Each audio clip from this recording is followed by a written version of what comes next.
अस्सलामुअलैकुम। Hope so all of you are doing well. आज की इस वीडियो में इंशाल्लाह हम FMT biology test preparation MCQs के पार्ट नंबर 2 को डिटेल के साथ कवर करेंगे। स्टूडेंट्स, आज के जो एमसीक्यूज है ना, ये ज़्यादातर आपके रिस्पिरेशन चैप्टर से पिक किए गए हैं। सो फर्स्ट ऑफ ऑल देखिए, हमारा जो इनहेलेशन है, ब्रीथिंग है, हम इसको समझने की कोशिश करते हैं। और हमारा जो रिस्पायरेटरी सिस्टम है, ये कहाँ से स्टार्ट हुआ है, कहाँ पर एंड होता है। तो फर्स्ट ऑफ ऑल मैं आपको ये बताना चाहूँगा। देखिए, आपका जो रिस्पायरेटरी सिस्टम है ना, इसमें डिफरेंट ऑर्गन्स है। जिस तरह जो आपका रिस्पायरेटरी सिस्टम है ना, इसमें आपका जो एक ऑर्गन है वो नोस है। नोस के अलावा इसमें जो सेकंड ऑर्गन है वो माउथ है। माउथ के फिर अगर आप थर्ड नंबर पर आ जाए तो उसके बाद आ जाता है लैरिंग्स। लेरिंग्स के बाद फिर आ जाता है फेरिंग्स। ये आपने याद रखना है, ठीक है। फेरिंग्स फिर डिवाइड हो जाता है किस चीज़ में, ब्रोंकाइज में। फिर जो ब्रोंकाई है ना, ये डिवाइड हो जाती है ब्रोंकियोल्स में। और फिर ब्रोंकियोल्स जाके जो है वे अल्वेओलाई जो है वो बनाते हैं। जो पूरे मैंने ऑर्गन्स बताए हैं ना, ये मिल के आपके रेस्पिरेटरी सिस्टम को बनाते हैं। अब आइए अपने एमसीक्यूज को स्टार्ट करते हैं।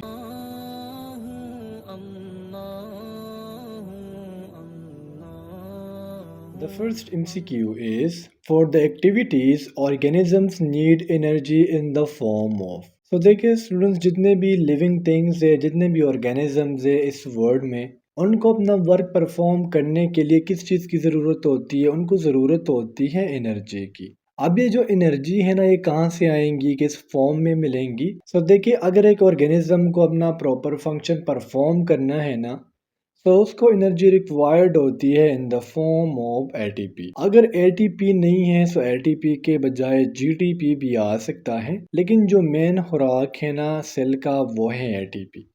इस एटीपी की ब्रेकडाउन होती है एडीपी में, यानी एडिनोसिन डाइफॉस्फेट में। प्लस इसमें एक इनऑर्गेनिक फॉस्फेट जो है वो रिलीज होता है, और साथ साथ इसमें क्या रिलीज हो जाता है, एनर्जी मॉलिक्यूल जो है वो भी रिलीज हो जाता है। अब ये जो एटीपी है ना, कौन से प्रोसेस के जरिए बनती है?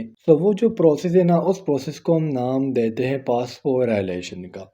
फास्फोराइलेशन हम कौन से प्रोसेस को कहते हैं? एक ऐसा प्रोसेस जिसमें कौन सी चीज, इसमें एक जो एडीपी प्लस इसके साथ जब इनऑर्गेनिक फॉस्फेट जो है वो कंबाइन हो जाए ना, ये बनाता है किस चीज़ को? ये बनाता है आपके एटीपी के मॉलिक्यूल को। जिस तरह आप यहाँ पर देख भी सकते हो, देखिए ये आपका हो गया एक एडीपी मॉलिक्यूल। जब इसको आप ट्रीट करते हो फॉस्फेट के साथ, तो इससे फॉर्मेशन हो जाती है एटीपी की। और एटीपी आपने याद रखना है, ये एक न्यूक्लियोटाइड है। MCQ number 2 is, taking in oxygen and giving out of carbon dioxide is termed as। एक ऐसा प्रोसेस जिसमें हम अपने बॉडी में ऑक्सीजन को एंटर करते हैं, और इस प्रोसेस में क्या करते हैं, CO2 को रिलीज आउट करते हैं एनवायरनमेंट में। तो इस प्रोसेस को हम नाम देते हैं रिस्पिरेशन का। वैसे तो स्टूडेंट्स, हम इसको ब्रीथिंग का प्रोसेस भी कहते हैं। देखिए, अगर हम ऑक्सीजन को अंदर लेके जा रहे हैं तो इसको हम इनहेलेशन कहते हैं, और अगर हम CO2 को रिलीज कर रहे हैं तो इस प्रोसेस को हम नाम देते हैं एक्सपायरेशन का। लेकिन जो ऑक्सीजन है ना, फिर ये अंदर यूज होता है सेलुलर रिस्पायरेशन में, so that's why इस प्रोसेस को हम रिस्पिरेशन का नाम देते हैं। Excuse number 3 is, respirations involve the। जो रिस्पायरेशन है ना स्टूडेंट्स, ये एक बायोकेमिकल प्रोसेस है।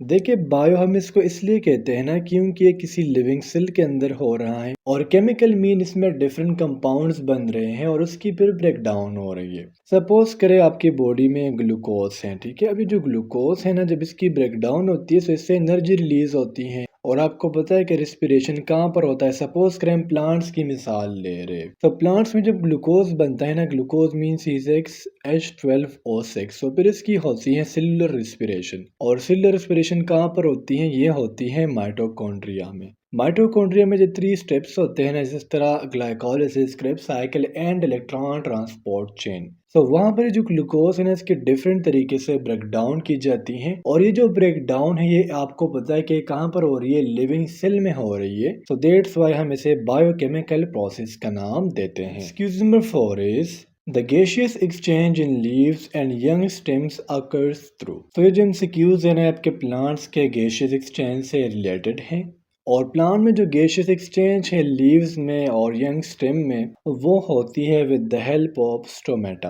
स्टोमेटा क्या है? ये स्टेम जो यंग स्टेम होता है, ये अपनी बात याद रखनी, जो यंग स्टेम है और साथ साथ जो लीव्स है उसके ऊपर जो टाइनी पोर्स होते हैं, छोटे छोटे पोर्स होते हैं। ये जो पोर्स है ना, ये माइक्रोस्कोपिक होते हैं, नेकेड आई से नजर नहीं आते और इसी के जरिए गैसियस एक्सचेंज होता है। गैसियस एक्सचेंज कैसे होगा? एनवायरनमेंट से CO2 जो है वो प्लांट्स इनटेक करते हैं, जो CO2 ये फिर यूज़ करते हैं किस प्रोसेस में? आपके फोटोसिंथेसिस में। और ये क्या करते हैं? जब फोटोसिस्टम 2 में वाटर की ब्रेकडाउन होती है, सो वहाँ से एक ऑक्सीजन मॉलिक्यूल रिलीज होता है। सो ये जो ऑक्सीजन मॉलिक्यूल है ना, ये प्लांट रिलीज आउट करते हैं with the help of stomata. Students, अगर हम इस स्टोमेटा की बात करें ना, सो इसके मेन जो है वो 2 कंपोनेंट्स है, ये आपने याद रखने हैं। एक इसमें होता है स्टोमा, जो स्मॉल पोर है, और साथ साथ इसके साथ जो दूसरा कंपोनेंट है ना, इसे हम नाम देते हैं सब्सिडरी सेल का। जब सब्सिडरी सेल और साथ साथ स्टोमा आपस में कंबाइन हो जाए तो ये स्टोमेटा को बनाता है। MCQ number 5 is during the daytime the mesophyll cells of leaves carry out। तो यहाँ पर स्टूडेंट्स आपने ये बात याद रखनी है, जो फोटोसिंथेसिस होता है ना, ये प्लांट के मेसोफिल सेल्स में होता है। अब बास बच्चों का कॉन्सेप्ट ये बनना होता है कि डे टाइम पर सिर्फ और सिर्फ क्या होगा? फोटोसिंथेसिस होगा, जबकि रात के टाइम को फोटोसिंथेसिस नहीं होगा, उस टाइम पर होगा रिस्पायरेशन। तो ऐसा बिल्कुल भी नहीं होता। देखिए स्टूडेंट्स, प्लांट को हर टाइम पर ATP की ज़रूरत होती है और ATP कब बनेगी? जब एक सेल में रिस्पायरेशन होगा। तो अब ऐसा तो हो नहीं सकता कि जब डे टाइम को फोटोसिंथेसिस हो रहा होगा इस टाइम पर ग्लूकोज बनेगा और फिर जो ये ग्लूकोज है इसकी ब्रेकडाउन सिर्फ और सिर्फ नाइट को होंगी। ऐसा बिल्कुल भी नहीं होता। डे टाइम को प्लांट के जो मेसोफिल सेल्स है ना, इसमें रिस्पिरेशन और फोटोसिंथेसिस ये दोनों होंगे। MCQ number 6 is pores in the bark and woody stems and mature roots are called। एक हमने पोर्स के बारे में पढ़ा, जो लीफ के ऊपर होते हैं और साथ साथ यंग स्टेम के ऊपर होते हैं, उसको हमने नाम दिया स्टोमेटा का। यहाँ पर अगर हम क्यूटिकल की बात करें ना, तो ये एक शाइनिंग लेयर होता है जो आपके लीव्स के ऊपर प्रेजेंट होता है और ये क्या करता है? वाटर के लॉस को कंट्रोल करता है। इस तरह जो लेंटिसल्स है ना, जिस तरह SMCQs का स्टेटमेंट है, ये जो स्मॉल पोर्स होते हैं ना, ये प्रेजेंट होते हैं उडी स्टेम में और साथ साथ मैच्योर रूट्स में। एन लेंटिसल के जरिए क्या होता है? इसके जरिए एवापोरेशन ऑफ वाटर होता है, ठीक है। और साथ साथ ये जो लेंटिसल्स हैं सम फ्रूट्स में भी प्रेजेंट होते हैं। Number 7 is to keep our self healthy we should breathe through. अगर हमने अपने आप को सेहतमंद रखना है ना, तो हम जो ब्रीथिंग का प्रोसेस है, ब्रीथिंग इन को हम नाम देते हैं इनहेलेशन, और आप किस चीज़ को इनहेल करते हो? ऑक्सीजन को। और एक्सलेशन क्या है? CO2 को रिलीज करना। तो अगर हमने अपने आप को हेल्थी रखना है, जो ब्रीथिंग प्रोसेस है ना, ये हम करेंगे with the help of nose. MCQ number 8 is the nasal cavity is about blank inch long. तो जो नेजल कैविटी है ना, ये राउंड अबाउट 4.5 इंच लॉन्ग होती है। नेजल कैविटी को हम इस डायग्राम के थ्रू समझने की कोशिश करते हैं। देखिए यहाँ पर आपका एंड हो जाता है माउथ। तो माउथ के बिल्कुल जो टॉप आपकी नाक स्टार्ट होती है ना, तो आपके नॉस्ट्रल से लेके यहाँ तक, ये जो फोरहेड है ना, यहाँ तक, इसको हम नाम देते हैं नेजल कैविटी का। नेजल कैविटी में हमने डिफरेंट पार्ट्स को पढ़ा होगा, जिसमें एक जो है इसे हम नाम देते हैं नेजल पैसेजेस का। जो नेजल पैसेजेस है ना, ये 2 इन नंबर्स होते हैं और इसका काम क्या होता है? एयर को वार्म करना। इसके अलावा आपके नाक के अंदर होते हैं हेयर्स। आपने अपने नाक में देखा होगा ना, उसमें गंद होता है।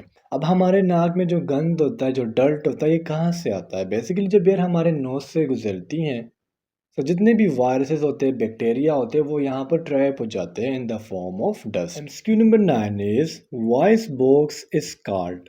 तो स्टूडेंट्स, आपका जो लैरिंग्स है ना, इसे हम दूसरा नाम देते हैं वॉइस बॉक्स का। आप यहाँ पर देख सकते हो, ठीक है। एपिग्लॉटिस होता है, फिर आ जाता है इंक्लॉटिस और उसके बाद आ जाता है लैरिंग्स। लैरिंग्स में बेसिकली होता है एक थ्रेड लाइक स्ट्रक्चर, जिसे हम नाम देते हैं वोकल कॉर्ड का। जब भी इससे आप एयर पास करोगे तो इससे क्या प्रोड्यूस होती है? इससे प्रोड्यूस होती है वॉइस। सो दैट्स व्हाई हम लैरिंग्स को वॉइस बॉक्स कहते हैं। यहाँ पर आप इस डायग्राम में देख सकते हो, ये आपका वोकल कॉर्ड है और जब भी आपसे इससे आपने क्या किया? एयर पास किया, इसके अलावा साउंड पास किया, तो ये क्या करेगा?